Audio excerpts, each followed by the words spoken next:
નમસ્કાર મિત્રો, અનકહી સ્ટોરીઝમાં આપનું સ્વાગત છે। આજે આપણે વાત કરવાના છીએ ભગવાન ગણેશજી વિશે।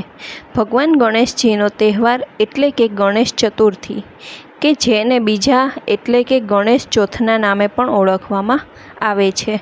આ તહેવાર ભગવાન ગણેશજીના જન્મદિવસ તરીકે વિક્રમ સંવંતની ભાદરવા સુદ ચોથના દિવસે ઉજવવામાં આવે છે। આ તહેવાર 10 દિવસ ચાલે છે। આ તહેવાર આમ તો પૂરા ભારતભરમાં ઉજવવામાં આવે છે, પરંતુ મહારાષ્ટ્રમાં ખાસ આ તહેવારનું મહત્ત્વ છે। પુરાણો મુજબ આ દિવસે ભગવાન શ્રી ગણેશજીનો જન્મ થયો હોવાનું કહેવામાં આવે છે। ગણેશ ચતુર્થીના દિવસે ભગવાન ગણેશજીની પ્રતિમા સ્થાપિત કરવામાં આવે છે અને 9 દિવસ સુધી ભગવાનની આરતી અને પૂજા કરવામાં આવે છે।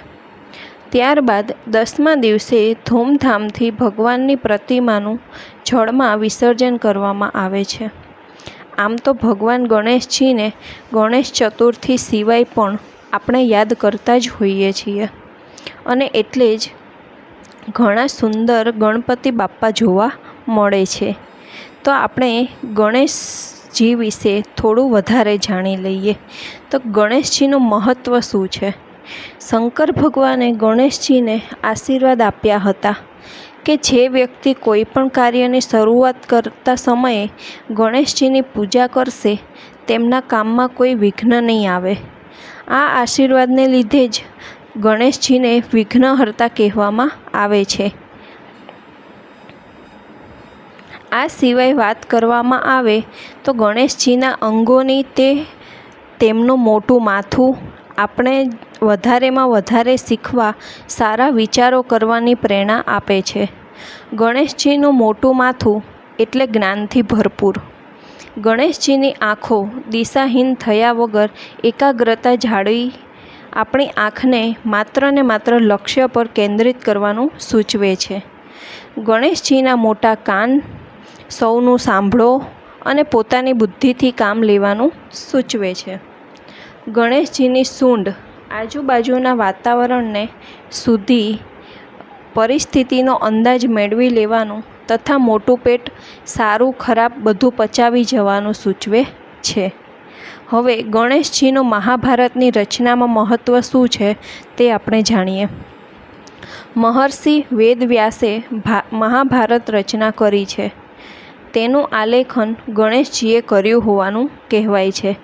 આવી લોકવાયકા પણ છે કે ભગવાન પરશુરામ સાથેના યુદ્ધ દરમિયાન ગણેશજીનો એક દાંત તૂટી ગયો હતો, અને એ તૂટેલા દાંત વડે જ ભગવાન ગણેશજીએ મહાભારતનો ગ્રંથ લખ્યો છે। મહર્ષિ વેદવ્યાસ ત્વરિત રચના કરનારા કવિ હતા। આથી જ તેમણે જ્યારે મહાભારત ગ્રંથની રચના કરવાનું નક્કી કર્યું, ત્યારે બ્રહ્માજીએ ત્વરિત લેખન માટે ગણેશજી પાસે લખાવાનું સૂચન કર્યું। આમ મહર્ષિ વેદવ્યાસ મહાભારત બોલતા ગયા અને ગણેશજી લખતા ગયા। વિશેષતા એ છે કે ગણેશજીની શરત હતી કે તેમની કલમ થોભવી ન જોઈએ, અને સામે વેદવ્યાસજીની શરત એ હતી કે ગણેશજી વિચાર્યા વગર લખશે નહીં।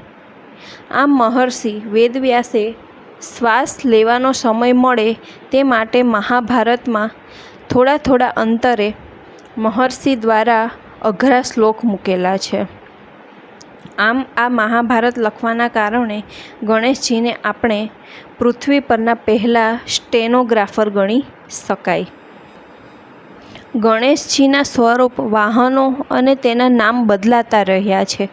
ગણેશજીનું વાહન સતયુગમાં ગણેશજીનું વાહન સિંહ, ત્રેતાયુગમાં મોર અને કળિયુગમાં મૂષક તેમનું વાહન થયું।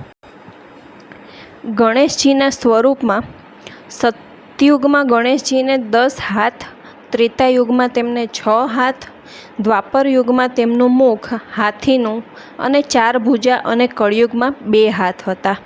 અને ગણેશજીના નામ જોવા જઈએ આપણે તો ગણેશજી સતયુગ અને ત્રેતાયુગમાં વિનાયક તેમજ દ્વાપર અને કળિયુગમાં ગજાનન કહેવાયા। ગણેશજીના આમ તો અસંખ્ય અવતાર છે, પરંતુ તેમના 8 અવતારો ખૂબ જ પ્રસિદ્ધ છે।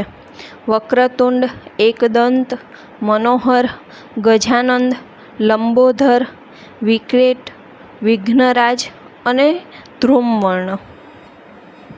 તો મિત્રો, આ હતી ભગવાન ગણેશજી જે વિઘ્નહર્તા એમની માહિતી. જો વિડીયો પસંદ આવ્યો હોય તો લાઈક, શેર અને સબસ્ક્રાઈબ કરવાનું ભૂલતા નહીં. જય ગજાનંદ.